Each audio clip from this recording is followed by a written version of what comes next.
நமது சப்ஸ்கிரைபர் ஒருவர் கேட்ட நடாஷா காம்பஸ் கடத்தல் வழக்கின் உண்மை கதையை இன்று பார்ப்போம்.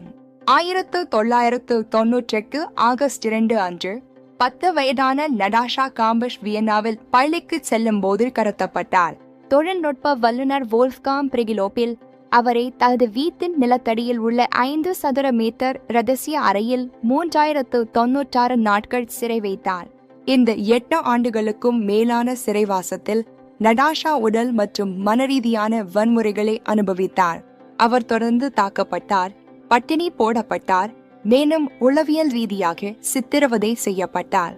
கடத்தியவர் அவரது பெற்றோர்கள் அவரை கைவிட்டு விட்டதாக பொய் சொல்லி அவரை முழுமையாக கட்டுப்படுத்த முயன்றார்.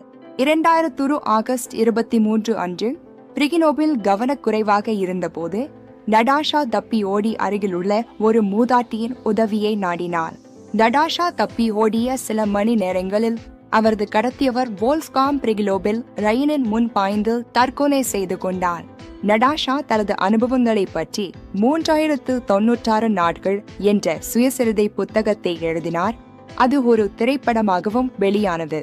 இந்த சம்பவம் உலகளவில் பெரும் பரபரப்பை ஏற்படுத்தியதுடன் பிணை கைதியாக வைக்கப்பட்டு பின்னர் மீண்டு வந்த பெண்களின் வரலாற்றில் ஒரு முக்கிய இடத்தை பிடித்தது.